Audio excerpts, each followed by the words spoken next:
आज के दर्स के लिए हमने सूरह नम्ल का इंतखाब किया है। इस सूरह मुबारका को सूरह नम्ल से इसलिए मंसूब किया गया है, अन-नम्ल से, कि इस सूरह मुबारका में अन-नम्ल का लफ्ज़ इस्तेमाल किया गया है, जिसके माना आते हैं चींटी के, और उस हवाले से उस ज़िम्न में ख़ास मकाम की ख़ास चींटी का ज़िक्र है। इस लिहाज से उसी की तरफ मंसूब करके इस सूरह मुबारका का नाम सूरह नम्ल रखा गया है। सूरह नम्ल के आगाज़ में कुरान करीम का तारुफ कराया गया। कुरान करीम के हवाले से कई बातों की तरफ निशानदेही की गई और अहले ईमान को ये मुज़्दा सुनाया गया कि ऐ लोगों, ये कुरान कोई इंसान का कलाम नहीं है जो हालात के तकाज़ों के मुताबिक हो। तकाज़े ख़त्म तो कलाम की अहमियत ख़त्म, ऐसा नहीं है। ऐसा भी नहीं कि इंसान का कोई बनाया गया कलाम है जो ख़ास इलाके और ख़ास माहौल के लिए पेश किया गया कलाम है, और ऐसा भी नहीं है कि कोई इंसान का कलाम है जो किसी हदबंदी के दायरे में हो, बल्कि उस खुदाए वहदहू ला शरीक लह का कलाम है जो अलीम है, जो हकीम है, जिसकी ज़ात हर नक्स और ऐब से पाक है, और उसका कलाम भी हर तरह के नक्स और हर ऐब से पाक है। तो गोया कि सूरह नम्ल के आगाज़ में कुरान मजीद का तारुफ कराया गया, उसकी अहमियत को बयान किया गया। अब उसके बाद आगे चल करके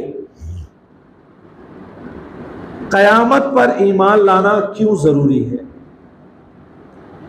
इसकी अहमियत को बयान करने के लिए दो लोगों के वाक़यात को रखे गए, उनकी ज़िंदगी को पेश किया गया।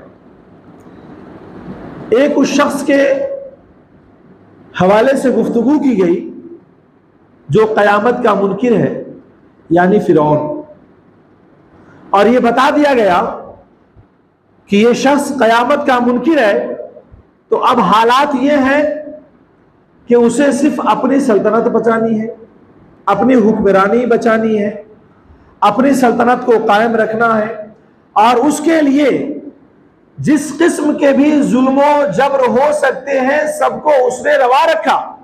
उसके सामने न किसी की जान की फिक्र है, न किसी के माल की फिक्र है, न किसी की आलो औलाद की फिक्र है। फिक्र है तो बस इस बात की कि अपनी सल्तनत कैसे कायम रहेगी।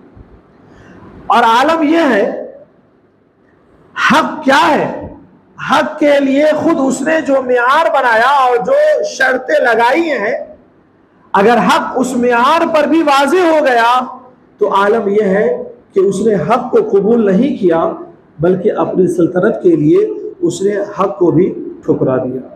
और फिर आलम यह हुआ कि एक वक्त आया कि जब इसका जुल्म हद से जब तजावुज़ कर गया तो फिर अल्लाह का अज़ाब इस पर आया, और अल्लाह के अज़ाब में वो पिस करके रह गया।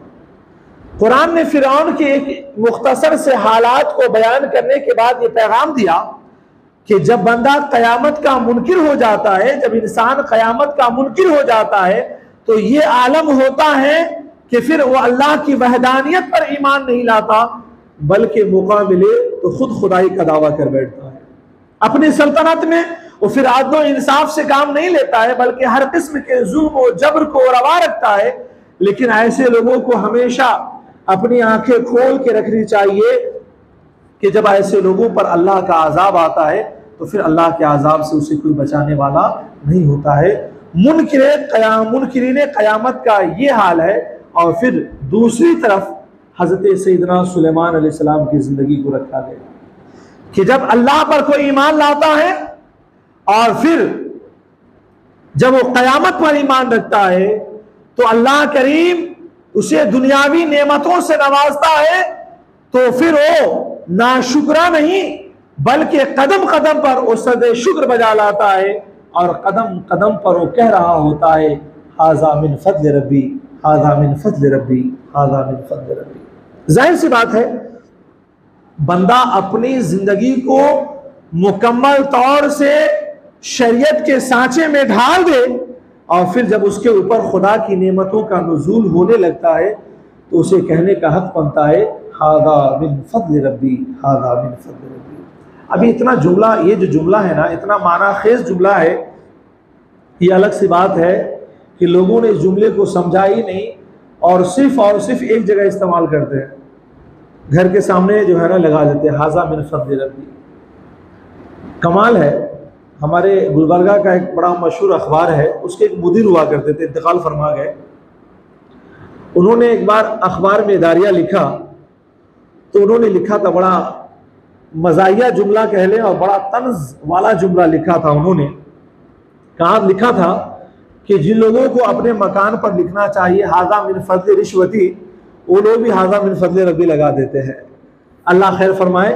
वाकई ये जुमला इतना माना खेज है, हमें सिर्फ ये बोर्ड पर इस्तेमाल करने के लिए नहीं है, बल्कि इस हवाले से अपनी जिंदगी का जायजा लेने और अपने हर अमल का जायजा लेने की जरूरत है। और यह एहसास हो जाए कि हमारी जिंदगी खुदा के कानून के मुताबिक गुजर रही है, तो फिर आप कहते चले जाएं कि हादा मिन फज़्ल रब्बी, हादा मिन फज़्ल रब्बी।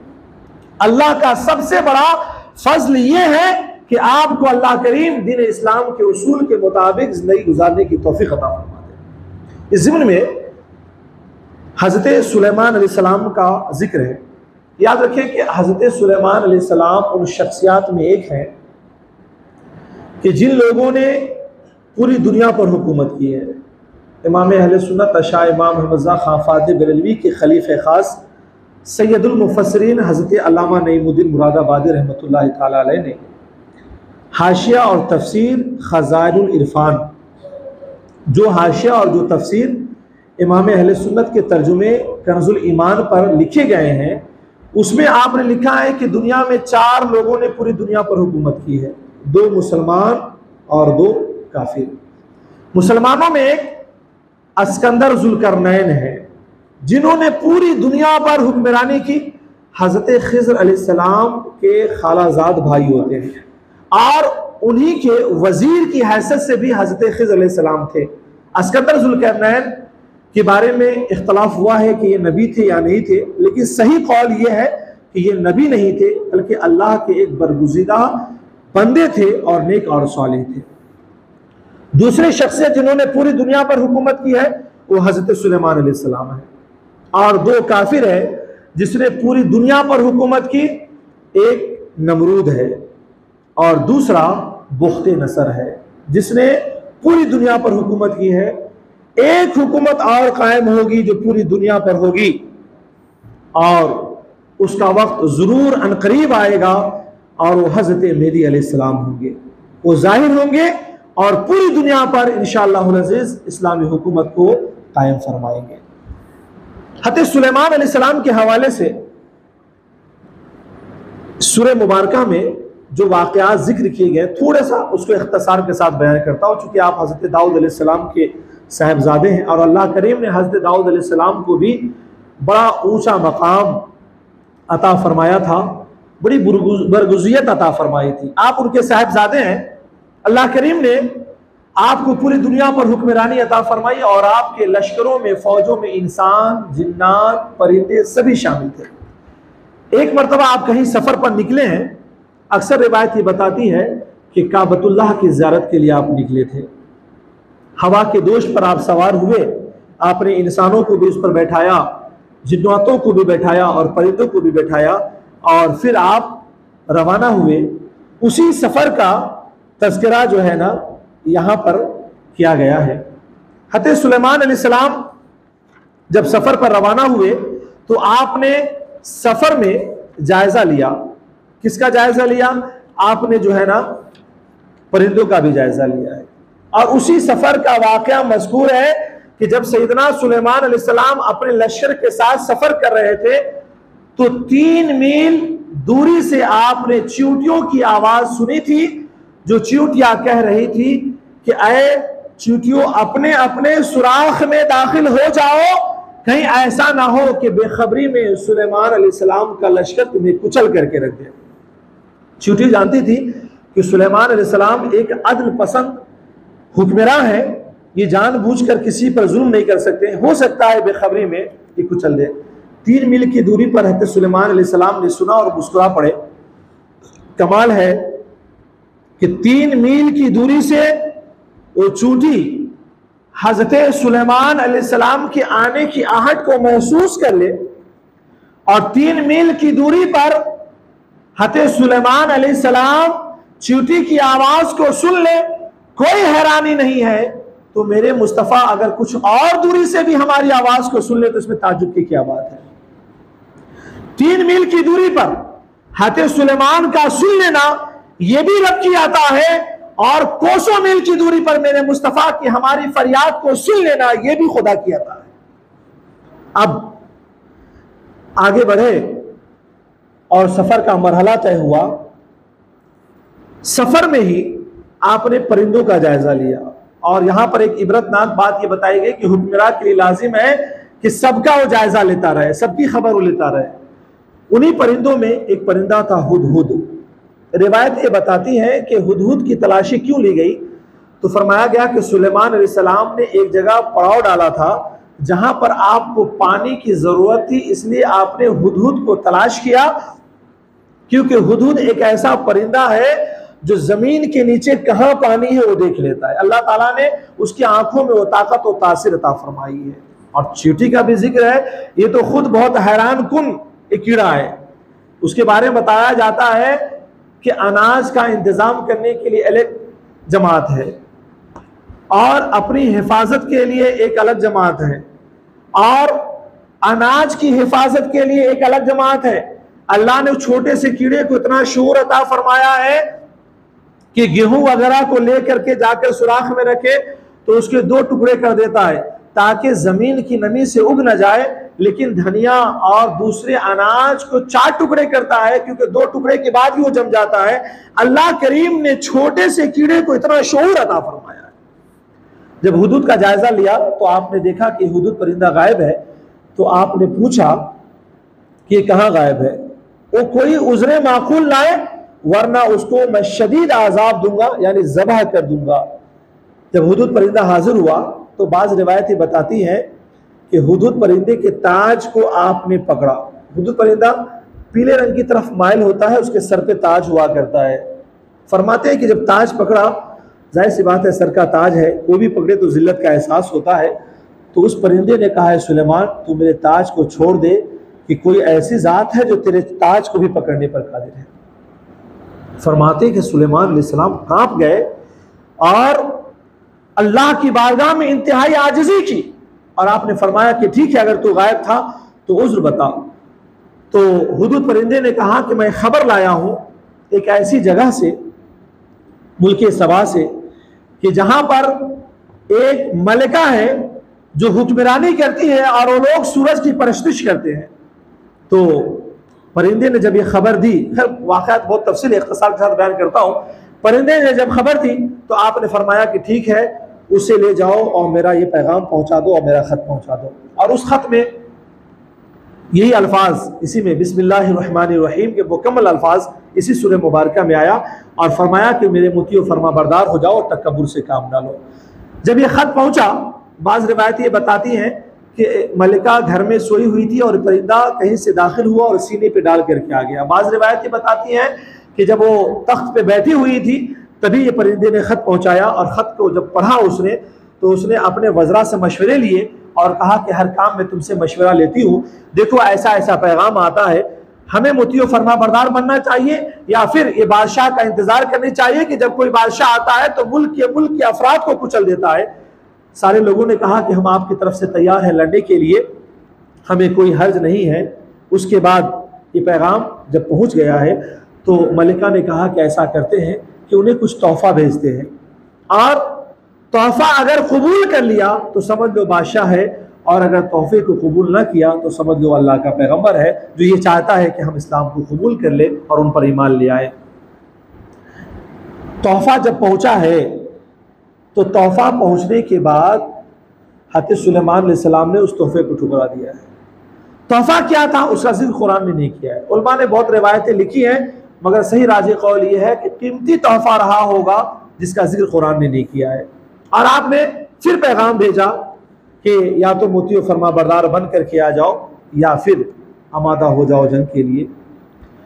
रिवायतों में आता है कि मलिका सारी सूरत हाल का जायजा लेने के लिए खुद ही आई और अभी बहुत करीब पहुंची थी कि हज़रत सुलेमान अलैहिस्सलाम ने कहा, जो हुदहुद परिंदे ने कहा था कि एक बड़े कीमती और बड़े वसी और अरीज तख्त पर मलिका बैठती है, तो आपने फरमाया था कोई है जो उस तख्त को उठा लाए। यानी हज़रत सुलेमान चाहते थे कि उसको एक और बड़ा मोजज़ा दिखाया जाए, हैरत कुन चीजें दिखाई जाए कि जिस तख्त को उठा लाने का कोई इम्कान नजर नहीं आता, एक पैगंबर चाहे तो उसे उठवा लाए। वहीं पर एक सरकश जिन्नात बैठा हुआ था, उसने कहा कि सुलेमान आपके दरबार को उठने से पहले पहले मैं तख्त को लेकर के हाजिर कर दूंगा। तो आपने फरमाया नहीं, मुझे उससे भी पहले चाहिए। तो जिसके बारे में फरमाया गया कि अल्लाह करीम ने जिसे किताब का इल्म अता फरमाया था, जिसके बारे में फरमाया गया कि उसका नाम आसिफ बिन बरखिया था, फरमाया कि हुजूर आपके पलक झपकने से पहले पहले मैं उसे हाजिर कर दूंगा। अल्लाह ने मुझे वो ताकत और क़ुव्वत अता फरमाई है और मैं अमानतदार भी हूँ। और हज़रत सुलेमान ने आंखें खोल के देखी तो तख्त बाजू में हाजिर था। मालूम ये होता है कि बंदा अगर चाहे तो अल्लाह करीम उसे वो ताकत अता फरमा देता है कि कोसों मील की दूरी पर अगर हजारों टन वजन क्यों न रखा हुआ हो, उसे किस तरह से उठा के ला सकता है वो जानता है, उसका खुदा जानता है। और उसके बाद जब मलके बिल्किस आई है तो आने के बाद आपको दिखाया गया ये तख्त तुम्हारा है, तो कहा कि हू बहू वही तख्त है। और उसके बाद जब कहा गया कि दरबार में अंदर दाखिल हो तो उसने अपने तहमत पैजामे को उठा लिया कि उसे लगा कि इस यहाँ पे पानी बह रहा है। फरमाया गया पानी नहीं बहता है, बल्कि ऐसा पत्थर इस्तेमाल किया गया है जिससे लगता है कि पानी बह रहा है। हज़रत सुलेमान अलैहिस्सलाम के एजाज को देख करके मलके बिल्किस ईमान ले आई। इसका पूरा तफसीली तज़किरा सूरह नमल में किया गया है और पैगाम यह दिया गया है कि ऐ लोगों, जब इंसान खुदा पर ईमान ना लाए तो उसका हाल फिरौनों जैसा होता है, और जब बंदा खुदा पर और क़यामत पर ईमान रखता है तो सुलेमान अलैहिस्सलाम जैसी शख्सियतें उभरती हैं कि अल्लाह किसी कदमी नेमत से नवाज दे तो उसके अंदर तकब्बुर पैदा नहीं होता, बल्कि वो कदम कदम पर अल्लाह के एहसानात को याद करता है, शुक्र बजा लाता है और हाज़ा मिन फज़्ल रब्बी की सदाएं बुलंद करता है। इसी चीज को बयान किया गया सूरह नमल में।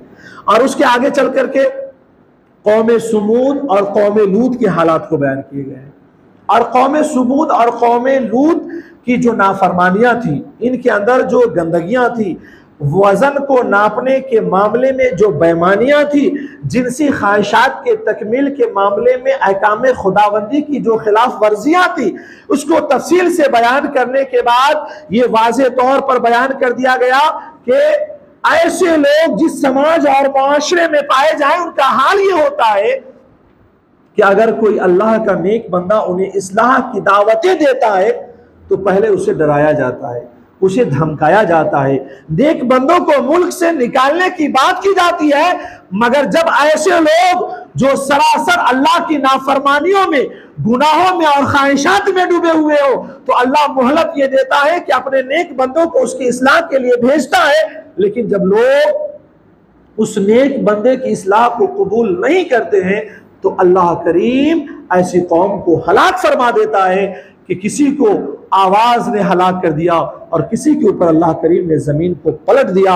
याद रखें कि हम अगर आप गुनाहों में डूबे हुए भी हैं तो जिंदगी हमें मोहलत देती है कि हम गुनाहों से तौबा करें और नेक आमाल में लग जाएं। और याद रख लें कि गुनाहों की लज्जत अगर आपको गुनाहों से नहीं निकलने देती है तो खुदा के अजाब का इंतजार करें। कभी भी खुदा का अजाब आ सकता है और आपको हलाक कर सकता है। लेकिन जानिए, कभी भी मोहलत मिले ना तो सुकून से देखें कि हमारा कौन सा अमल अच्छा है और कौन सा अमल बुरा है।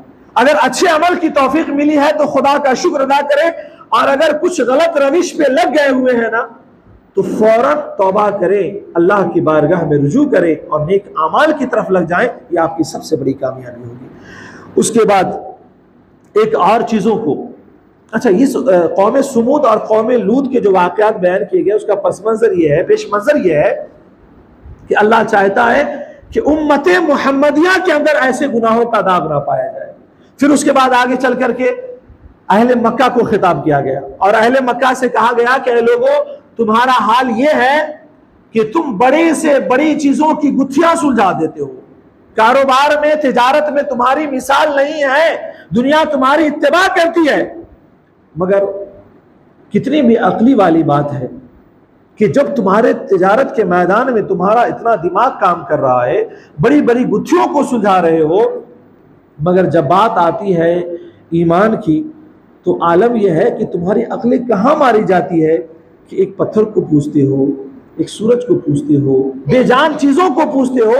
अगर अल्लाह ने तुम्हें अक्ल फता फरमाई है तो अपने अक्ल से काम लो और इस अक्ल को सिर्फ मैदान तिजारत में न दौड़ाओ बल्कि ईमान और अकीदे के मामले में भी दौड़ाओ कि तुम्हारा खुदा कौन है, उसी पर ईमान लाओ जो जात वहदहू ला शरीक लह की जात है।